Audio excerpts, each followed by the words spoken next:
बिस्मिल्लाहिर्रहमानिर्रहीम। बच्चों, यहाँ पे हमारे पास क्वेश्चन नंबर आता है 11। Find a q if a is equal to, ये हमें अगर गिवन हो तो आप ए क्यू की वैल्यू फाइंड आउट करें। तो जो इसको किस तरह से हम फाइंड आउट करेंगे, क्योंकि हमने चूँकि ए क्यू फाइंड आउट करना है तो पहले ए स्क्वायर फाइंड आउट करेंगे, ए को ए से मल्टीप्लाई करेंगे और हमारे पास ए स्क्वायर आ जाएगा। फिर ए स्क्वायर को ए से मल्टीप्लाई करेंगे तो हमारे पास ए क्यूब आ जाएगा। यानी हम यहाँ पे फाइंड आउट करना चाह रहे हैं ए क्यूब फाइंड आउट करना चाह रहे हैं, वेयर हमें यहाँ पे बच्चों क्या गिवन है, ए गिवन है। ए यहाँ पे एक मैट्रिक्स हमें गिवन है, तो हम पहले ए स्क्वायर फाइंड आउट करेंगे। वो कैसे, पहले ए को ए से मल्टीप्लाई करेंगे तो हमारे पास ए स्क्वायर आ जाएगा और उसके बाद ए क्यूब फाइंड आउट करने के लिए ए स्क्वायर को ए से मल्टीप्लाई करेंगे तो हम ए क्यूब फाइंड आउट कर लेंगे और वही हमारे पास फाइनल आंसर होगा। देखते हैं बच्चों,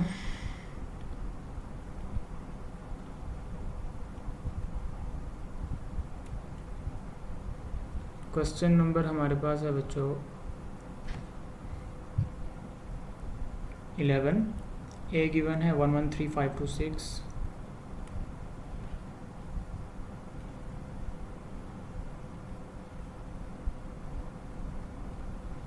ए गिवन है 112526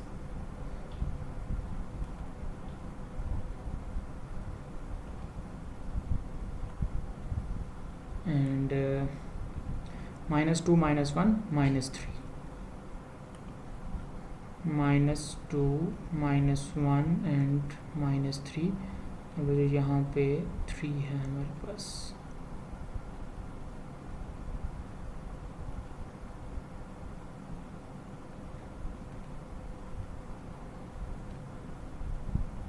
ये हमें मैट्रिक्स गिवन है, तो पहले हम यहाँ पे ए स्क्वायर फाइंड आउट करेंगे।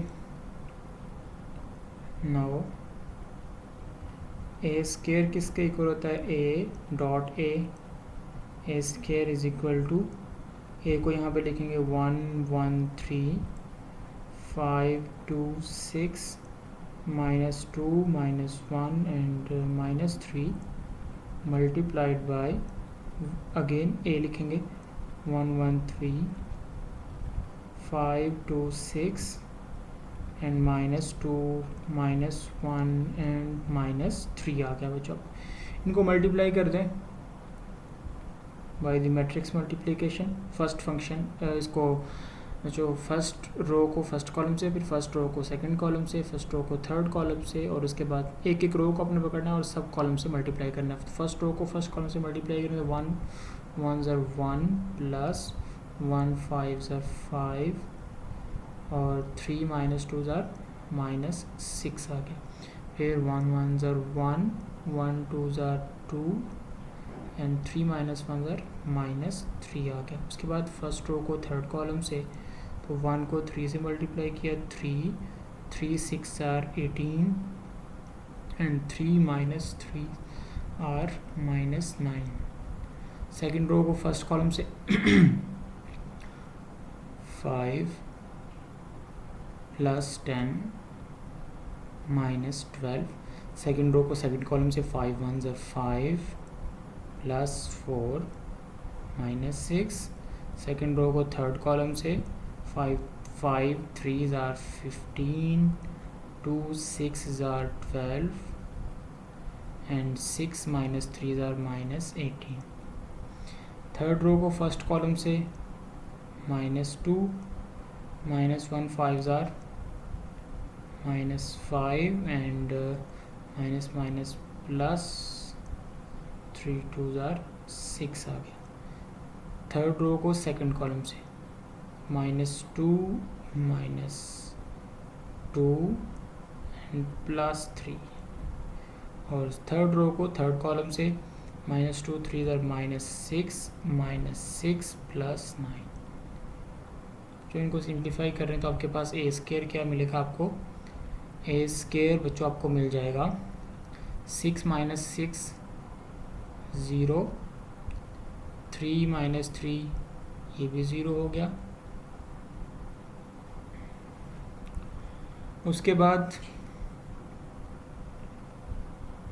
18 + 3 कितना आ गया 21, और 21 में से -9 कर दें तो आपके पास क्या बचेगा बच्चों, यहाँ पे 12 आ जाएगा। इसके बाद 5 + 10 15 - 12 3 आ गया, और 5 + 4 9 - 3 ये भी 3 आ गया, एंड 12 - 18 बच्चों कितना -6, 15 - 6 ये 9 आ जाएगा आपके पास, और -2 - 5 -7 + 6 -1 आ गया, और -4 + 3 यहाँ भी -1 आ गया, और -12 + 9 - 3 आ गया जो आपके पास। तो ये आपके पास a स्क्वायर आ गया। नाउ अब हमने a क्यूब फाइंड आउट करना है, तो a क्यूब इक्वल होगा a स्क्वायर को a से मल्टीप्लाई करने से।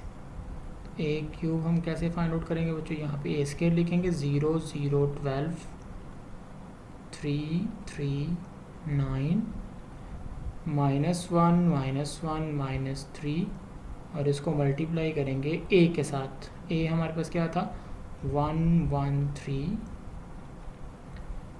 5 2 6 -2 -1 -3। इसको बच्चों सेम ऐसे ही मल्टीप्लिकेशन करेंगे इसकी, और इस तरह से हम a क्यूब को फाइंड आउट कर सकते हैं। हम इसको सॉल्यूशन भी देख लेते हैं किस तरह से हमने मल्टीप्लिकेशन किया। सेम यही आपने प्रोसेस आगे यूज़ करना है, और मैं आपको सॉल्यूशन इसका शेयर भी कर दूंगा। मैथ सिटी बच्चों इसके ऊपर mathcity.org पे इसका सॉल्यूशन पड़ा भी हुआ है, वहाँ से आप डाउनलोड भी कर सकते हैं इसको।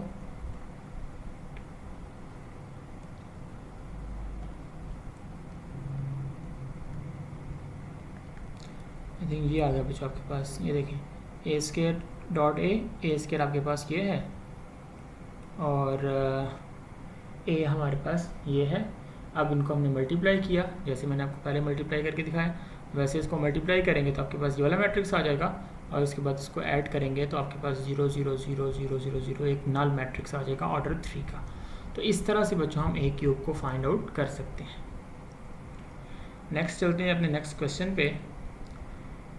जो क्वेश्चन नंबर 12 है, find the matrix x if, और ये हमें गिवन है if x multiplied by 5 2 -2 1 is equal to -1 5 12 3। जो यहाँ पे इक्वलिटी है, मैंने यहाँ पे मिस किया इक्वलिटी को, तो आप लोग यहाँ पे इक्वलिटी लिख लीजिएगा। ठीक हो गया, मैं आपको सॉल्यूशन में भी दिखा देता हूँ। ये देखें यहाँ पे इक्वलिटी -1 5 12 3, यहाँ पे इक्वलिटी मौजूद है। और देखें बच्चों हम किसको किस तरह से इवेल्युएट करते हैं। सबसे पहले यहाँ पे आपने जो x होगा उसका ऑर्डर इवेल्युएट करना है कि इसका ऑर्डर क्या होगा, और उसके बाद हम x को लेट कर लेंगे, और इसके बाद हमें x को फाइंड आउट करने में इंशाल्लाह कोई मसला नहीं होगा। तो देखते हैं, इसके बाद बच्चों आपने खुद करना है, do your self further.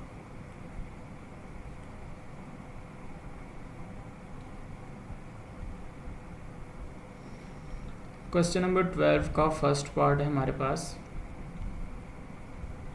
Given क्या है बच्चों, हमारे पास गिवन है x मल्टीप्लाइड बाई 5 2 -2 1 5 2 -2 1 इक्वल्स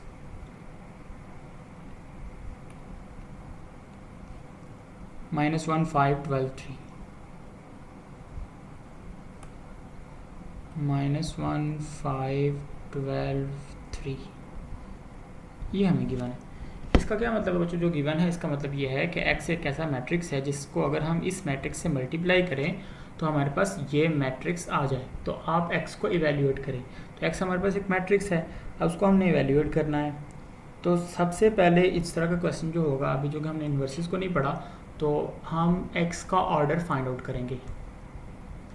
बच्चों मैं आपको ये बात बता चुका हूँ कि अगर हमारे पास दो मैट्रिक्स मल्टीप्लाई हो रहे हैं ए और बी, और पहले वाले का ऑर्डर अगर हमारे पास n/n है और दूसरे वाले का ऑर्डर n/p है, यानी ये दरमियान वाला जो हमारे पास है नंबर ये सेम है, और ये नंबर क्या है, पहले वाले मैट्रिक्स के नंबर ऑफ़ कॉलम्स हैं और दूसरे वाले मैट्रिक्स की नंबर ऑफ़ रोज़ हैं। तो इसका मतलब ये हुआ कि पहले वाले मैट्रिक्स के नंबर ऑफ़ कॉलम्स अगर दूसरे वाले मैट्रिक्स के नंबर ऑफ़ रोज़ के इक्वल आ जाएं, पहले के कॉलम दूसरे की रोज़ के इक्वल आ जाएं, तो तब मल्टीप्लिकेशन कन्फर्मेबल है, पॉसिबल है। और जब हम मल्टीप्लाई कर लेंगे तो हमारे पास मैट्रिक्स आ जाएगा ए बी, एक मैट्रिक्स आ जाएगा बच्चों, एक मैट्रिक्स मल्टीप्लाई करने के बाद एक मैट्रिक्स आ जाएगा, और उस जो रिजल्टिंग मैट्रिक्स होगा उसका ऑर्डर क्या होगा, तो ये जो एन जो सेम चीज़ थी ये कोलैब करके ख़त्म हो गई, तो बच क्या गया m/p। तो ये जो नया हमारे पास मैट्रिक्स बनेगा मल्टीप्लाइड मैट्रिक्स, उसका ऑर्डर होगा m/p, यानी इन दोनों को हम ज्वाइन m क्रॉस p, ये इसका ऑर्डर होगा। अब यहाँ पे आप देखें बच्चों, x जो है उसको तो हमने इवेल्यूएट करना है, हमें नहीं पता कि यहाँ पे क्या है, x का ऑर्डर क्या है हमें नहीं पता, लेकिन हम x का ऑर्डर जानना चाहते हैं। लेकिन x किससे मल्टीप्लाई हो रहा है, इस मैट्रिक्स से, और इसका ऑर्डर हमारे पास क्या है, इसका ऑर्डर है 2/2, इसका ऑर्डर है 2/2।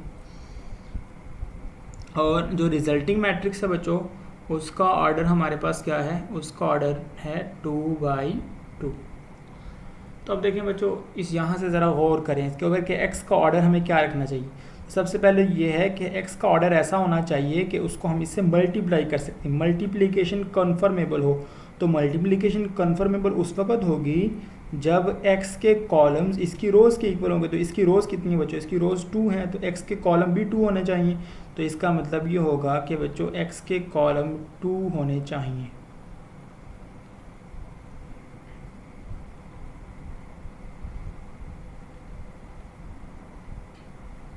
x के कॉलम कितने होने चाहिए, 2 होने चाहिए। तो x के कॉलम्स का तो हमें पता चल गया, क्योंकि यहाँ पे इक्वालिटी होनी चाहिए, x के कॉलम्स और इसकी रोज़ इक्वल होनी चाहिए। उसके बाद x की रोज़ कितनी होनी चाहिए, तो बच्चों जो देखें यहाँ पे जो रिजल्टिंग मैट्रिक्स है उसकी जो रोज़ हैं, देखें वो फर्स्ट मैट्रिक्स की रोज़ को उठाता है और सेकंड मैट्रिक्स के कॉलम्स को उठाता है m/p। तो हम देखते हैं रिजल्टिंग मैट्रिक्स को। तो रिजल्टिंग मैट्रिक्स में हमारे पास रोज़ कितनी है, m, यानी फर्स्ट वाले मैट्रिक्स की रोज़ वो रिजल्टिंग मैट्रिक्स की रोज़ के इक्वल होती हैं, सेकंड वाले मैट्रिक्स के कॉलम्स रिजल्टिंग मैट्रिक्स के कॉलम्स के इक्वल होते हैं। तो इसका मतलब हमारे पास जो रिजल्टिंग मैट्रिक्स है उसकी रोज़ कितनी है, उसकी रोज़ हैं 2। तो इसका मतलब ये होगा कि x की रोज़ भी 2 होंगी। बच्चों अगर आपको इस बात की समझ नहीं आई तो इस बात को 2-3 दफ़ा आप रिवर्स करके सुने तो इंशाल्लाह आप लोगों को समझ आ जाएगी। अब हमें पता चल गया कि x का हमारे पास ऑर्डर जो है वो 2/2 है।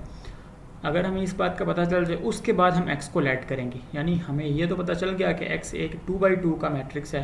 अब हम x को लेट करते हैं।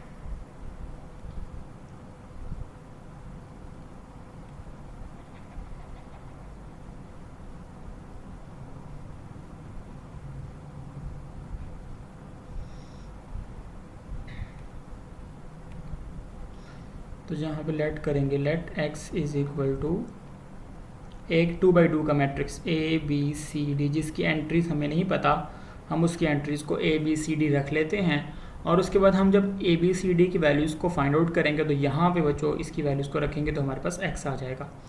अब चूँकि हमने x को ABCD लेट कर लिया है और ये इक्वेशन गिवन है, तो जहाँ पे x है वहाँ पे ABCD लिखते हैं और इसको आगे प्रोसीड करते हैं बच्चों। 1 becomes, और इसको बच्चों हम 2 का नाम दे देते हैं 1 becomes। तो x की जगह पे हमने रख दिया ABCD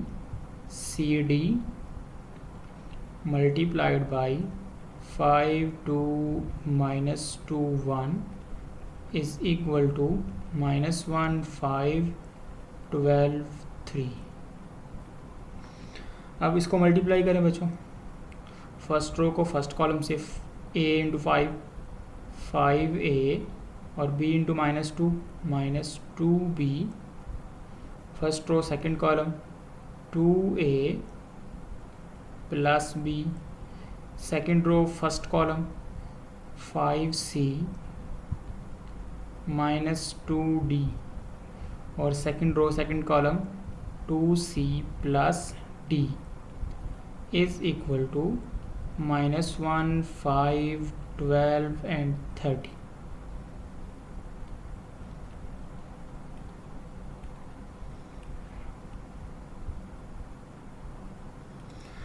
वैसे यहाँ पे देखें ये इक्वल मैट्रिसेस हैं, और इक्वल मैट्रिसेस में आपको पता है कि ऑर्डर भी सेम होता है और कॉरेस्पॉन्डिंग एलिमेंट्स भी इक्वल होते हैं। और यहाँ पे दो इक्वेशंस, यानी यहाँ पे जो हमारे पास इक्वलिटी जब बनेगी तो इक्वेशन बनेगी, और इक्वेशन में हम यहाँ पे देखें ये दोनों इक्वेशन ए और बी वाली हैं और ये दोनों इक्वेशन सी और डी वाली, तो इनको हम अलग अलग से लिख लेंगे और फिर इनको साइमल्टेनियसली सॉल्व करके ए बी सी डी की वैल्यूज़ निकालेंगे। और ए बी सी डी की वैल्यूज जब हमारे पास आ जाएंगी तो हम यहाँ पर डू में पुट करेंगे तो हमारे पास एक्स की वैल्यू आ जाएगी, और वही हमारे पास आंसर होगा, आंसर मैट्रिक्स होगा। Bye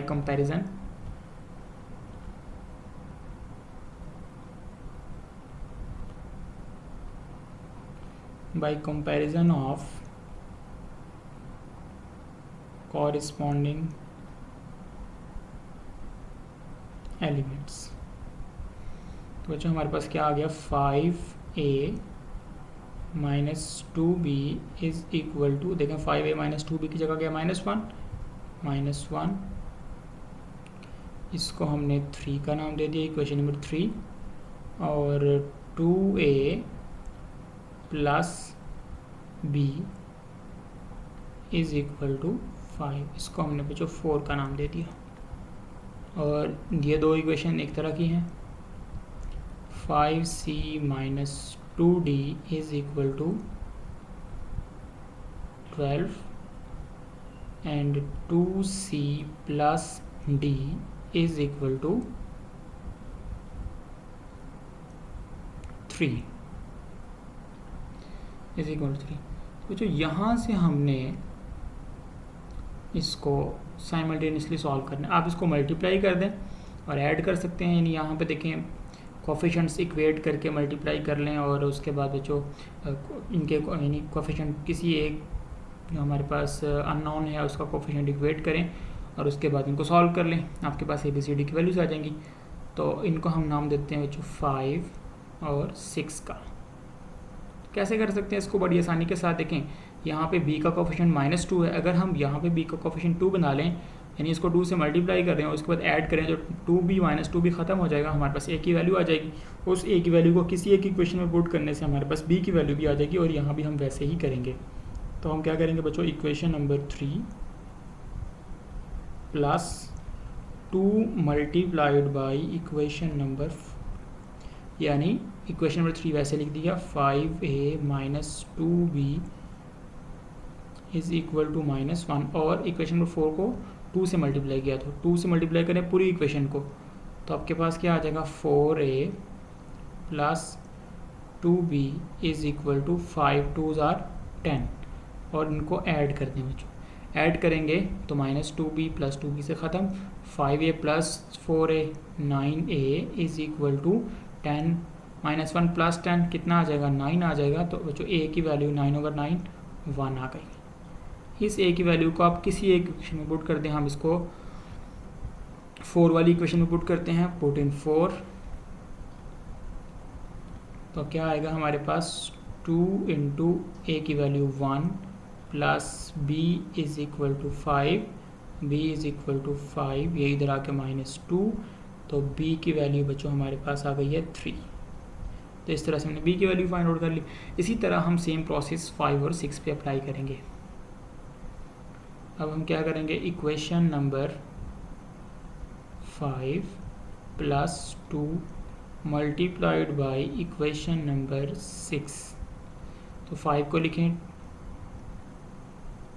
5C minus 2D is equal to 12, and इसको 2 से मल्टीप्लाई करें बच्चों, 4C plus 2D is equal to 3 2s are 6, add करेंगे तो ये दोनों ख़त्म, 5C plus 4C 9C is equal to 12 plus 6 18, तो C की वैल्यू बच्चों 18/9 क्या आ गई आपके पास, 2 आ गई। इस सी की वैल्यू को आप किसी एक में पुट कर दें, इसमें, तो हम इसको इक्वेशन नंबर 6 में पुट कर देते हैं। पुट इन 6 में पुट कर दें इसको, तो 2 इंटू सी की value 2 plus D is equal to 3। तो बच्चों यहाँ से आ जाएगा आपके पास D is equal to 3, 2 to 4 इधर आके माइनस का 4 हो गया, तो डी की वैल्यू आपके पास आएगी -1। देखें जितने हमारे पास अननोन्स थे एक्स में, ए बी सी डी, हमने सबकी वैल्यूज़ को फाइंड आउट कर लिया है। तो एंड पे हम बच्चों लिखेंगे सो 2 बिकम्स,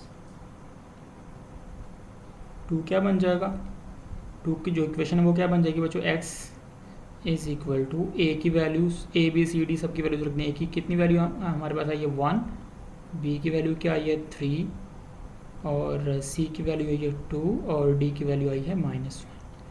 और ये हमारे पास आंसर होगा। यानी ये वो मैट्रिक्स है, ये वो एक्स मैट्रिक्स है जिसको अगर हम इस मैट्रिक्स से मल्टीप्लाई करें तो हमारे पास जो रिजल्टिंग मैट्रिक्स होगा वो ये वाला मैट्रिक्स होगा। तो जो मैंने आपको कम्प्लीटली इसको एक्सप्लेन कर दिया कि किस तरह से हमने इसका ऑर्डर इवेल्यूएट किया। फर्स्ट करेंगे इसका हमारे पास ऑर्डर आता है 3/2, 3 रोज 2 कॉलम्स, 3 रोज 2 कॉलम्स। तो हम क्या करते, A B C D E F तक लिख लेते, 3 रोज 2 कॉलम्स। उसके बाद हम सारा प्रोसेस यही, यानी एक्स की जगह पे उसको रख लेते, मल्टीप्लाई करते, और इसके बाद कंपैरिजन करते, इक्वेशन बनाते, और इक्वेशंस को सॉल्व करके हम सारी वैल्यूज़ को फाइंड आउट करके एक्स में दोबारा पुट करते, तो हमारे पास आंसर आ जाते। अभी जो नेक्स्ट क्वेश्चन हैं बच्चों हमारे पास इसका सेकेंड पार्ट, और इवन के क्वेश्चन नंबर 13 भी, सारा क्वेश्चन नंबर 13 में भी हम क्या करेंगे, देखें ए जहाँ पे पड़ा हुआ है इसको हमने देखना है, एक्स जहाँ पे पड़ा हुआ है कि इसका ऑर्डर 2/2 है, एक्स का ऑर्डर क्या होना चाहिए कि इसका आंसर हमारे पास 2/2 है। उसको ऑब्जर्व करेंगे तो आपको पता चलेगा कि एक्स का ऑर्डर यहाँ भी 2/2 होना चाहिए, लेकिन यहाँ पे जब देखेंगे क्वेश्चन नंबर 13 में तो ए सेकेंड प्लेस पे है। तो बच्चों यहाँ पे इसका ऑर्डर क्या है 3/2, इसका मतलब है यहाँ पे तो ऑर्डर हो गया 3/2। तो इसका ऑर्डर क्या होना चाहिए कि इसका ऑर्डर हमें जो रिजल्टिंग मैट्रिक्स है वो मिल जाए 3/2 का। देखें इसकी रोज इसके कॉलम्स के इक्वल होने चाहिए। इसके कॉलम कितने बच्चों 2, तो इसका मतलब है बच्चों कि ए की जो रोज़ हैं वो 2 होनी चाहिए। तो इसका मतलब है ए की रोज़ 2, और ए के जो कॉलम हैं वो रिजल्टिंग मैट्रिक्स के कॉलम, क्योंकि ये सेकंड प्लेस पे है तो ए के कॉलम्स इस वाले मैट्रिक्स के कॉलम्स के इक्वल होने चाहिए। इसके मैट्रिक्स हमारे पास इसके कॉलम्स कितने हैं, इसके कॉलम्स हैं बच्चों हमारे पास 2। तो इसका मतलब ये होगा कि इसको हम रखेंगे 2/2 का, क्योंकि इसकी रोज़ के इक्वल और इसके कॉलम्स के इक्वल, तो 2/2 का मैट्रिक्स रखेंगे, और उसके बाद इसको A B C D add करके यहाँ पे रख के इसको मल्टीप्लाई करेंगे, कंपैरिजन करेंगे और आंसर इवेल्यूएट कर लेंगे। इसी तरह से आपने बच्चों इसको देखना है, मैं आपको सोल्यूशन भी शेयर कर दूंगा। आपने ट्राई करना है कि आप क्वेश्चन नंबर 13 तक कंप्लीट कर लें। इसके बाद हम इंशाल्लाह नेक्स्ट लेक्चर में बात करेंगे। अल्लाह हाफिज़।